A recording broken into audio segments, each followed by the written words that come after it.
The diplomatic reception was exactly as tedious as I'd expected. Crystal chandeliers hung from the vaulted ceiling of the Meridian Station's grand hall, casting prismatic light across an assembly of species from a dozen different worlds. I nursed my third glass of something vaguely wine-like, and tried to look interested in Ambassador Threx's lengthy explanation of trade tariff regulations. "You look like you'd rather be anywhere else," a voice said beside me. I turned to find a woman, though calling her that felt inadequate, standing at my elbow. She was tall and willowy, with skin that seemed to shimmer between pale blue and silver depending on how the light hit it. Her hair was long and white, almost luminescent, and her eyes were the color of deep space, dark and filled with distant stars. "That obvious?" I said, grateful for the interruption. "You've checked your communication device 7 times in the last 10 minutes." She smiled, and I noticed her features were almost ethereal in their delicacy. "I've been counting. Guilty as charged, Dr. Marcus Webb, xenocultural specialist. And you are?" "Sarai of the Lumini." She extended her hand in a gesture that was clearly learned rather than natural. Her fingers were longer than human normal, elegant and tapering. "I'm part of the Lumini delegation, though I suspect my people sent me more to observe than to actually participate." I shook her hand gently, surprised by how cool her skin felt. "First time at one of these diplomatic nightmares. First time off my homeworld, actually." She glanced around the room with an expression I recognized, overwhelmed wonder mixed with anxiety. "Everything is so much. Want to escape to the observation deck. It's quieter, and the view is significantly better than watching Ambassador Threx demonstrate his 14 stomachs." She laughed, a sound like wind chimes. "I would like that very much." The observation deck was blessedly empty, just us and the infinite canvas of stars beyond the transparent dome. Sarai pressed close to the glass, her expression transformed into something almost childlike with wonder. "I've never seen space like this," she breathed. "From my world, the stars are distant points of light, but here you can see the depth of it all." "Where is your world?" I asked, moving to stand beside her. "Luminara in the Vale sector. We call it the shrouded world because it's perpetually covered in luminescent clouds. We rarely see the sky clearly." She traced her finger along the glass, following the arc of a nearby nebula. "My people don't travel much. We prefer the familiar. But you're here. My family believed it was time someone ventured beyond our atmosphere. I'm the youngest of 7 daughters, the most expendable." She said it without bitterness, just matter-of-fact acceptance. "They thought if anyone could adapt, it would be me." We talked for over an hour, standing at that viewport. Sarai asked endless questions about the other species at the reception, about human customs, about Earth. I found myself telling her things I rarely shared, about growing up in rural Montana, about the loneliness of being the only person in your family who wanted to leave, about the strange isolation of being surrounded by people but feeling fundamentally separate. "I understand that feeling," she said softly, "being alone in a crowd. Something tells me there's a story there." She hesitated, those star-filled eyes searching my face for something. "Among my people, there is a cultural practice. We are not supposed to have physical contact with anyone outside our immediate family until we bond with a life partner. That sounds restrictive. It's meant to preserve the sanctity of touch, to make it meaningful." She wrapped her arms around herself. "But when you're the 7th daughter, when you're sent away to represent your people alone, it becomes something else entirely. How long has it been? I asked gently. Since I've had physical contact with anyone? She looked away. 17 months since the day I left Luminara. My heart ached for her. 17 months without so much as a handshake, a pat on the shoulder, a hug. Humans weren't meant for that kind of isolation, and I suspected the Lumini weren't either, regardless of their cultural practices. Sarai, I'm so sorry. Don't be, it's my choice to honor my people's ways even here. But her voice wavered slightly. Though I confess there are moments when the isolation feels like it might consume me entirely. We stood in silence for a moment, the weight of her confession hanging between us like the stars beyond the glass. Would it? She started, then stopped. Began again. Would it violate your customs if I asked you something? Ask away. She turned to face me fully, and I saw vulnerability in her expression that took my breath away.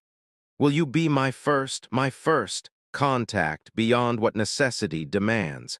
Sarai, I know it's strange. I know I barely know you. But in the past hour, you've shown me more genuine kindness than I've experienced since leaving home. You don't look at me like I'm a curiosity or a diplomatic obligation. You look at me like I'm a person. Her hands trembled slightly at her sides. And I'm so tired of being alone. I thought about cultural protocols, about professional boundaries, about all the reasons this might be complicated. Then I thought about 17 months of isolation, about a young woman sent alone to represent her people, about the simple human or lumini need for connection. What would you like? I asked softly. I don't know, she admitted. I've never. What do humans do? When they want to show affection. Well, there are a lot of options. Handshakes, though we already did that. Hugs, some people hold hands. It depends on the relationship and the comfort level. Could you? She took a breath. Could you show me a hug? I mean, I've read about them, but I've never experienced one. I stepped closer, moving slowly so she could change her mind if she wanted to. May I? She nodded, and I gently wrapped my arms around her. For a moment, she stood rigid, uncertain. Then slowly she relaxed into the embrace. Her arms came up around my back, tentative at first, then tighter.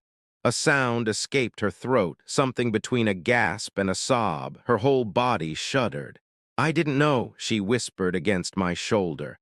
I didn't know it would feel like this. Like what? Like being held together, like all the scattered pieces of myself suddenly remembering how to fit. Her fingers clutched at my jacket. Is it always like this? Not always, I said honestly. But when it's good, when it's with the right person, yes, it can feel like coming home. We stood like that for a long time, just holding each other under the stars. I felt her breathing gradually slow, her body relaxing incrementally as she learned to accept comfort, to accept connection. When we finally pulled apart, her eyes were luminous with unshed tears. Thank you, she said. I know those words aren't adequate, but thank you. You don't have to thank me for basic human decency. But I do because it isn't basic, not to me, not after 17 months of carefully maintained distance. She wiped at her eyes. May I ask for one more thing, and please feel free to refuse. What is it? Would you teach me about physical connection? I mean, not anything inappropriate, she added quickly. Just the casual touches that humans share, the friendly gestures. I want to understand what I've been missing. Over the next 2 hours, there on the observation deck, I gave Sarai a crash course in human physical communication. We started simple, handshakes, firm but not crushing. Waves, she thought the gesture was delightfully absurd. High fives, which made her laugh. Then we moved to more complex territory. I showed her how friends might greet each other with a brief hug, how a hand on someone's shoulder could convey support, how sitting close enough that your arms touched was a sign of trust and comfort. Humans are so tactile, she marveled. You communicate entire conversations with your bodies. We do, but so do the lumini, I suspect, just in different ways. We communicate with light, she explained. Our skin responds to emotion, see? She held out her arm, and I watched as her skin shifted from silver blue to a warmer golden hue. When I'm happy, I glow warmer. When I'm sad or afraid, I dim and cool. That's beautiful. What color are you now? She looked down at herself, seeming surprised. I'm nearly golden. I don't think I've been this color since before I left home. Then I'm glad I could help bring back a little light. We settled onto one of the benches facing the viewport, sitting close enough that our shoulders touched.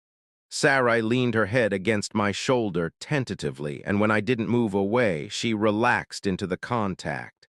Tell me about your family, I said. Your 6 sisters, what are they like? She smiled, and over the next hour she painted vivid pictures of life on Luminara. Her eldest sister, Sariel, who was being groomed to lead their family house. Sarabeth, the artist who created sculptures from solidified light. Serena, the scholar who had memorized every text in their family's extensive library. I told her about my own family, about my younger brother who'd taken over our family's ranch, about parents who loved me but never quite understood my need to see the universe beyond our small town. It's strange, Sarai said softly. I came here expecting to feel more alien, more out of place. Instead, talking with you, I feel more understood than I have in years. Maybe that's what connection is really about. Not finding someone exactly like you, but finding someone who sees you as you are and values it.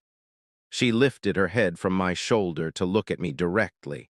Marcus, can I confess something? Of course.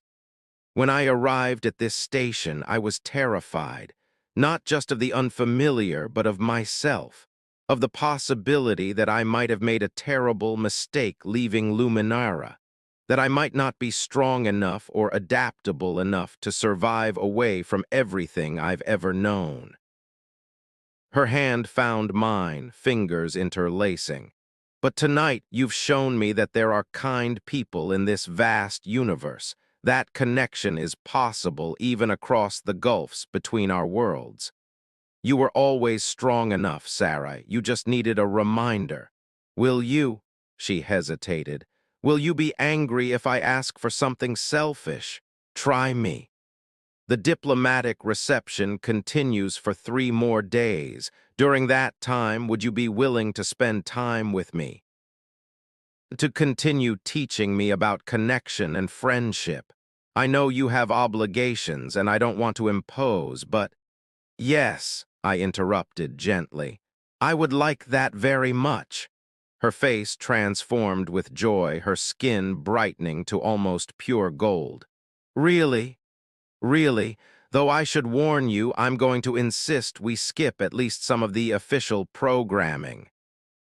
There's a zero-gravity garden on the station that I think you'd love, and the Cultural Museum has exhibits from 3 dozen different civilizations. That sounds perfect. We spent the next 3 days together, and true to my word, we skipped several of the more tedious diplomatic functions. I showed her the zero-gravity garden, where plants from a dozen worlds grew in carefully controlled biospheres. We visited the museum, where Sarai spent 2 hours examining an exhibit on pre-contact Earth civilizations. But more importantly, we continued her education in connection. She learned that friends could communicate entire conversations with just a look. That comfortable silence was as valuable as conversation.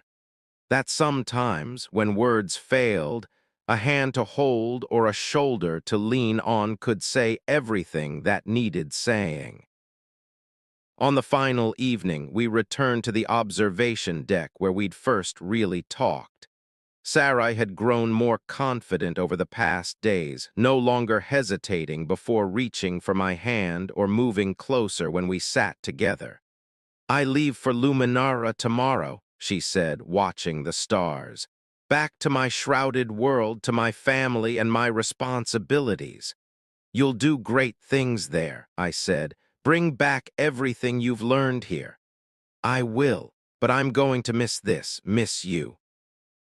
She turned to face me fully.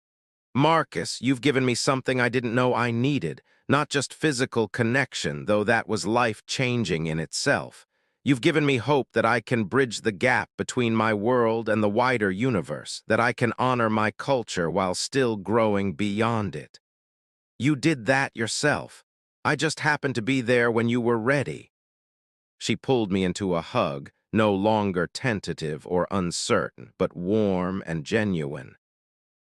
"Thank you for being my first," she whispered. "My first real friend in the stars. Thank you for trusting me with that honor." When we finally pulled apart, she pressed something into my hand, a small crystal that pulsed with soft, golden light. "It's a light keeper," she explained. "A piece of Luminara. When you hold it, it responds to your emotions, glows with your feelings. I want you to have it, so you'll remember that connection is always possible, no matter how far apart we are." I closed my fingers around the crystal, feeling its warmth.